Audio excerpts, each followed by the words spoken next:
Hello and welcome to Grassfire TV. I'm Brian Connor. And I'm Ron DeYoung, and you're watching The Battery.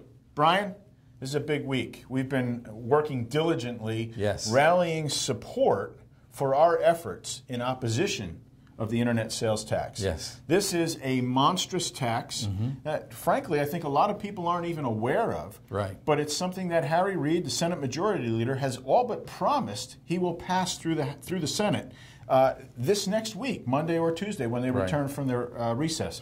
So, Brian, why don't we tell people exactly what's going on, because there's a tremendous amount of misinformation going on about the internet sales tax. Right. Why don't we start right there? Well, it's funny because both, people on the senators on the left and the right are supporting this tax, and they're telling you it's not a new tax. Correct. It's just, we're going to begin collecting the state sales tax that we should have been collecting all along. We wanted to give the internet time to ramp up, and it's not a new tax. It's a tax you should have been paying.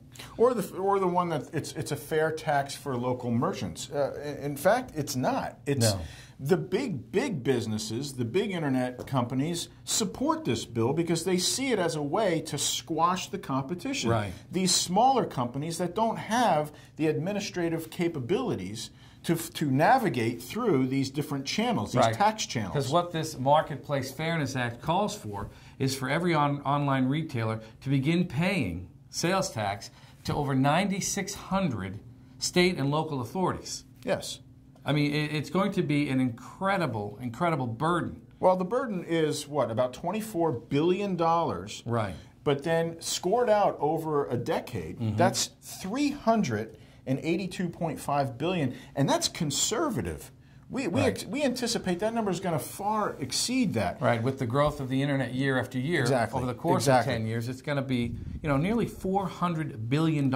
So make no mistake, folks, this is an online revenue raid that Harry Reid and his band of merry bandits is running. And the Obama administration has thrown their support behind it. Absolutely. It just seems these days they haven't seen a tax that they don't love. No. Well, this is an opportunity for us to respond back, to push back. And we have been.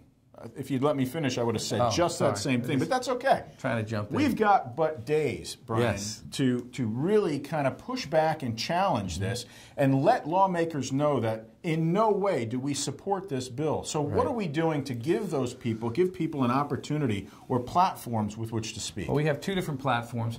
One of them is to deliver petitions. We've been getting you, Grassfire Nation, to sign petitions. We're going to deliver them first thing Monday morning, May 6th, and we also have something called the LibertyFire campaign. Right. On the heels of our very successful FaxFire campaign, we have the LibertyFire campaign, which is basically we're gathering up letters that will be hand-delivered and dropped right into these offices leading up to this vote. Very, very impressive grassroots effort.